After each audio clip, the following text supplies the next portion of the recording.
काली चंद्रग्रहण यह हूँ वर्षर द्वितीय और शेष चंद्रग्रहण। आसंता काली राति 9:57 57 सेकेंड रु ग्रहण आरंभ हुई राति 1:26 32 सेकेंड जाए ग्रहण मुख्य हब। ग्रहण अवधि 3 घंटा 29 मिनिट 25 सेकेंड रहिबो। ज्योतिर्विद मत अनुसार यह चंद्रग्रहण लाल रंगर होगापी जाउछि। चंद्रग्रहण लगुथिबार आसंता काली दिन 12:57 रु पाक त्याग और देवनीति निषेध करा जायछि। राति 1:27 पर देवनीति और पाक आरंभ हब।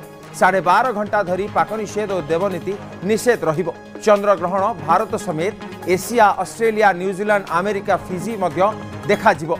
ज्योतिर्विद मतरे राशि उपरे चंद्रग्रहणर भिन्न भिन्न प्रभाव रही।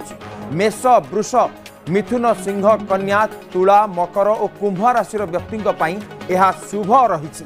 से भली भाव में कर्कट, बिछा, धनु, मीन एवं मीन राशि व्यक्ति अशुभ रही। ये रही चंद्रग्रहण में कौ राशि शुभ एवं अशुभ। शुभ रही कुंभ राशि शुभ रही। सेपटे मकर राशि शुभ रही।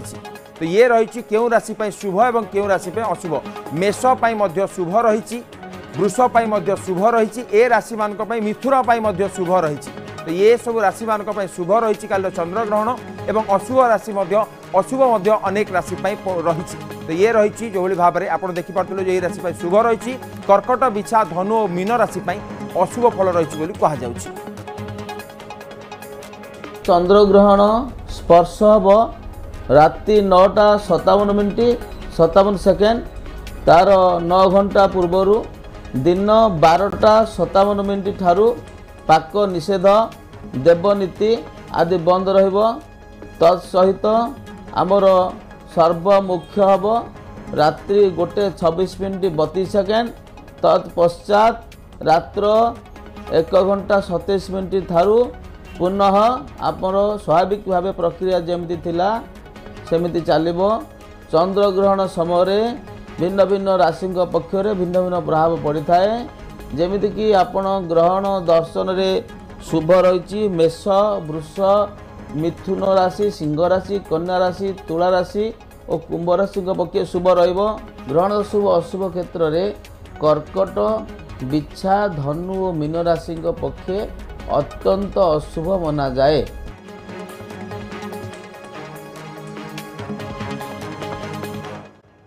जो जोड़ी होती सर आपको स्वागत करुच्ची। सर काली जो भाव में चंद्रग्रहण रही सर प्रथम तो कही सर काली क्यों समय ये प्रक्रिया आरंभ होगापी जाऊँ केतबेले शेष होगापी जाऊँ।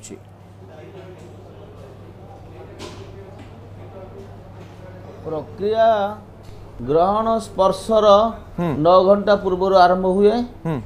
जेमिति कि चंद्रग्रहण स्पर्श हम राति 9:57 57 सेकेंड तार 9 घंटा पूर्वर दिन 12:57 ठारू पाक निषेध देवनीति आदि बंद रहिबो।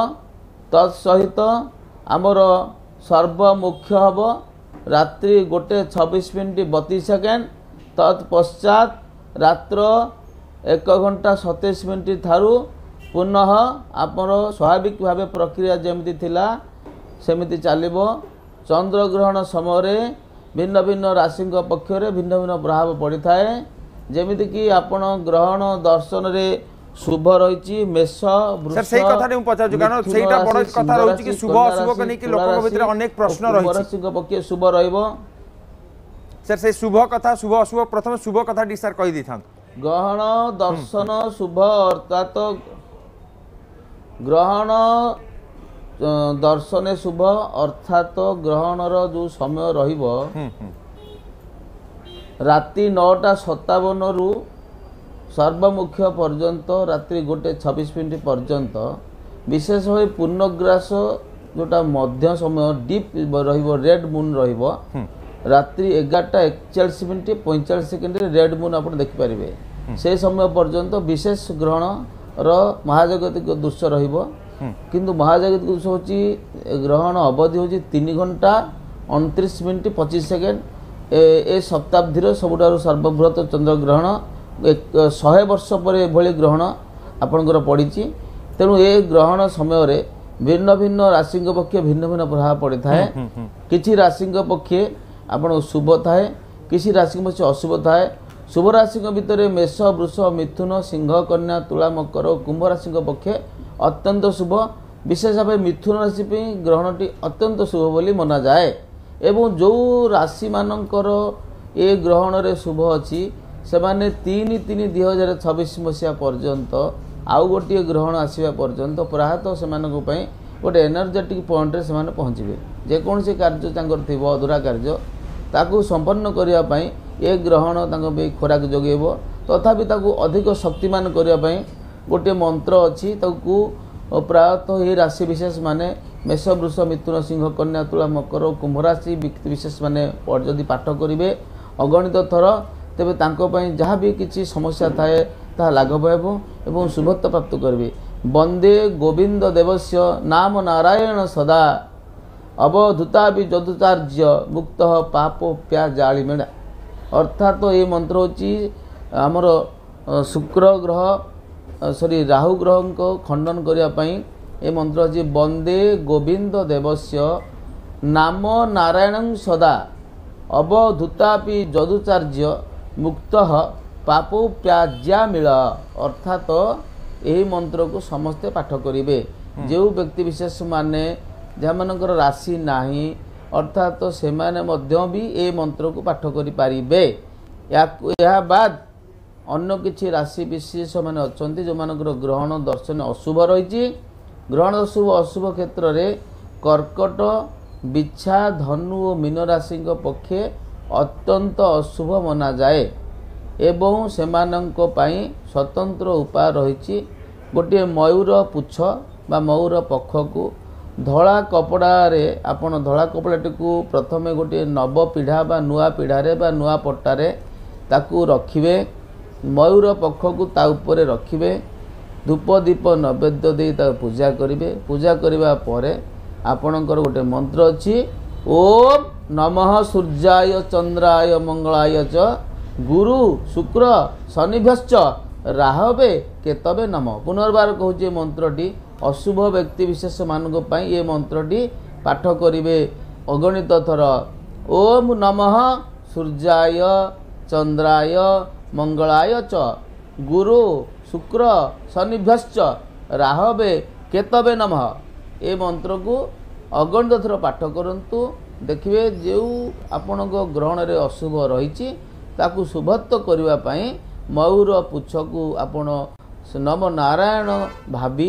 बा मन मन स्थिर करी नवग्रहकर ये मंत्रटी पाठ करेंगे आपण बहुत भल रहिबो तत्पश्चात आपण जेतेबेले सर्वमुखी हम से मयूर पुछटी को आपण नहीं प्रवहमान जल बा नदी बा समुद्र जल रे भसेदेवे मनभीष्ट जहाँ मन भितर आपणकर दुख रही ताकू भावी से मयूर पुछ को आपण निक्षेप करेंगे जल रे देखिए आपणकर समस्या गुड़िक से मयूर पुछ द्वारा अपसरी जीव ये ग्रहणटी आपण एमती एक समय उपनीत कर देखिए जहाँ समस्या थी ता समाधान हो आपण एक सुवर्णर दिन आरंभ हो जय जगन्नाथ। सर आउ गोटे कथा जमती आपण मते कहले कि मेष वृष मिथुन सिंह कन्या तुला मकर और कुंभ राशि शुभ रही एवं सेपटे कर्कटा बिछा धनु और मीन राशि अशुभ रही तो जो दर्शक मानकर ये जो अशुभ राशि रही जो मैंने आमको देखुए से तो टेंशन नहीं आप जो बाट कहले कि सर जमी मयूर पुछ कथा कहले धला कपड़ा कथा और जो मंत्र कथा कहले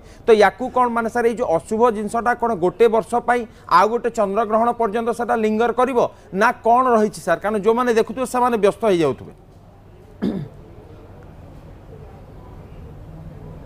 चंद्रग्रहण जहाँ रसंता काली जोटा कि आपणकर भाद्रव शुक्ल पक्ष पूर्णिमा हिंदू पूर्णिमा आपणकर ए पूर्णिमाटी देखंतु आमर काली ठारू मध्य महालया पक्ष भी आरंभ हो महालया श्राद्धर दिन काली प्रतिपदा श्राद्ध भी रही तेणु ये ग्रहण जितेबले काली हम ये गोटे अलभ्य जोग ये जोगरे जो व्यक्ति विशेष मानक ग्रहण अशुभ रहिबो ताहापाई आपण गोविंदंकर मंत्रटी जप करिया कथा कहै किंतु आपण आ गोटे प्रश्न पचारिले जे केते दिन पर्यंत ए ग्रहणर अशुभत्व तांको पई प्राप्त रहिबो ना आ गोटे ग्रहण आसीबा पर्यंत से तांको पई जहा नेगेटिविटी रहिछि से गुडी को तांको भोग करिया पड़ी थाए एटा होछि शास्त्रर नियम तेणु आ गोटे ग्रहण ए वर्ष तो सेटा होछि शेष चंद्रग्रहण 2026 मसिया ମାର୍ଚ୍ଚ ମାସ 3 ତାରିଖ ଦିନ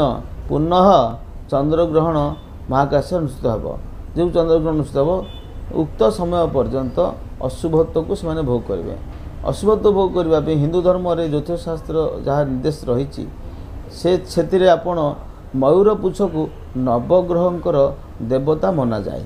ଅର୍ଥାତ୍ ପ୍ରତି ଗ୍ରହମାନଙ୍କର ଦେବତା ନିଜେ ସ୍ୱତନ୍ତ୍ର ରହିଛନ୍ତି, କିନ୍ତୁ ନବଗ୍ରହର ସମ୍ପୂର୍ଣ୍ଣ ସର୍ବଗ୍ରହାଣ ଉପଚାର ସେଥିରେ ହେଉଛନ୍ତି ମହାନାରାୟଣ ମହାବିଷ୍ଣୁଙ୍କର ଯାହା ଆରାଧନା ଆସେ। ସେଥିରେ ଆମର ଏ ଚନ୍ଦ୍ରଗ୍ରହଣରେ ଯେହେତୁ ଏଇଟା ଭାଦ୍ର ମାସ, ଏଥିରେ ଆପଣଙ୍କର ଶ୍ରୀକୃଷ୍ଣଙ୍କର ଜନ୍ମ, ରାଧାଙ୍କର ଜନ୍ମ, ଅନନ୍ତଙ୍କର ଜନ୍ମ ଏସବୁ ବିଶେଷ ଦିନମାନ ରହିଛି। ତେଣୁ ମହାବିଷ୍ଣୁଙ୍କର ଏ ମାସଟି ଅଧିକାରରେ ରହିଛନ୍ତି। ଅର୍ଥାତ୍ ମହାବିଷ୍ଣୁ ହେଉଛନ୍ତି ମାସାଧିପତି ହେଉଛନ୍ତି ଭାଦ୍ର ମାସର। ତେଣୁ ଭାଦ୍ର ମାସର ଅଧିପତି ହେତୁ ଯେହେତୁ ଆପଣ ପଚାରିଲେ ଗବେଷଣାତ୍ମକ ପ୍ରବନ୍ଧ ଆମେ କହିବାକୁ ବାଧ୍ୟ ହେଲୁ।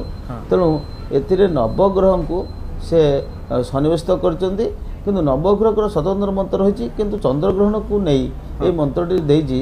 ଏ ମନ୍ତ୍ରଟି ଯଦି ମୟୂର ପୁଚ୍ଛକୁ ଆପଣ ନିଜର ଇଷ୍ଟ ମାନି ଅର୍ଥାତ୍ ତାଙ୍କୁ ବରଣ କରି ଧୂପ ଦୀପ ନୈବେଦ୍ୟ ଦେଇ ଧବଳ କପଡ଼ା ଉପରେ ତାଙ୍କୁ ଉପବେଶନ କରାଇ ମହାବିଷ୍ଣୁ ବା ମହାନାରାୟଣ ତାଙ୍କୁ ଭାବି ଗ୍ରହମାନଙ୍କର ଦେବତା ଭାବି ତାଙ୍କୁ ପୂଜା କରିବେ। ପୂଜା କରିବା ଉପରାନ୍ତେ ଆପଣଙ୍କର ରହିବ ମନ୍ତ୍ର ପାଠ ଜାରି ରଖିବେ। ସାର୍ ଆଉ ଗୋଟେ କଥା ଯୋଉ କୁହାଯାଉଛି କି ସାର୍ ଶୁଭ